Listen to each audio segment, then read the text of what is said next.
Right, assalamualaikum everyone, and welcome back to this Luna Classic video update today. So the technical target that I was looking for some few days ago, I made on Discord. I gave some people as well. I'm feeling generous. Buy Luna Classic. We bought at 13177, and we pretty much went to the technical target today. We saw this thing going up to 18,400.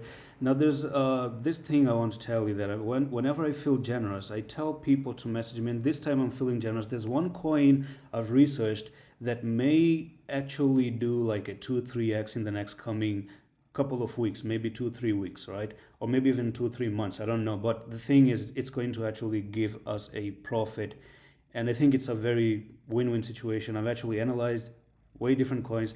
It's just like how back in May 8 I was telling people to get into SHIB, and we were buying at 900. We were using a little bit, $100 and stuff like that. Right now SHIB actually pushed up.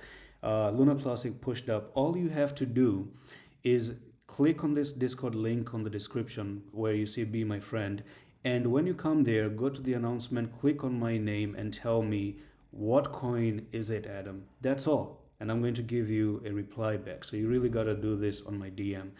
And the thing is that Luna Classic today is coming up to this one resistance right there. Now, are we going to see a break? I probably think there's a break about to happen. We may see Luna Classic pushing up to 21,000, and once you do that, this could actually be the beginning of the journey back to the all-time high. So this one last resistance to go, push above it, we go to the moon. And that's pretty much it. Do make sure that you message me on Discord, because the market is already flying, right? So it can even fly today, tomorrow, I don't know. Just do it ASAP, right? And that's all for the video. I'm going to see you in the next one. Allah Hafiz.